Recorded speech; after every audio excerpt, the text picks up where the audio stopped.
আমি গত 3-4 দিন ধরে আমি বাসের ভিডিও করতেছি, গত 3-4 দিন ধরে কন্টিনিউয়াসলি। লাভ নাই, কোনো লাভ নাই, কারণ এদেরকে বলার কেউ নাই।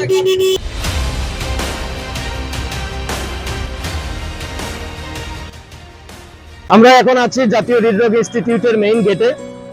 আসেন আপনাদেরকে একটা জিনিস দেখাই। যখন একটা রোগীর হার্ট অ্যাটাক হয় তখন প্রত্যেকটা সেকেন্ড জরুরি। এখন দেখেন আমাদের হৃদরোগের জাতীয় হৃদরোগের মেইন গেটের সামনে সিএনজি গুলা কিভাবে জটলা পাঠিয়ে রেখেছে। এগুলাকে দেখার কেউ নাই, বলারও কেউ নাই। হাসপাতাল কর্তৃপক্ষ কিছু বলছে না, হাসপাতালের গার্ডও এদেরকে কিছু বলছে না। আসেন আমরা এক দুজন সিএনজি ওয়ালার সাথে কথা বলে দেখি। আমার কথা বলা দেখে দুইজন অলরেডি পলাইছে।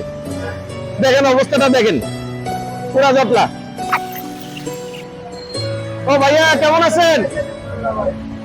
আচ্ছা ভাইয়া, একটা প্রশ্ন করতে চাচ্ছিলাম।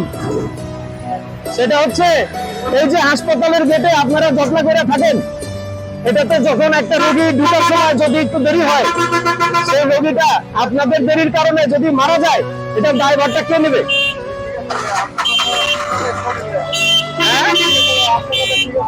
না না, আমার কথা ঠিক নাই, আপনারা সঠিক, কিন্তু আমাকে শুধু একটু বলেন এটা দায়ভারটা কারা নেবে? এটা আমরা তো এক লাইনে রাখতে পারি নাকি? ধন্যবাদ।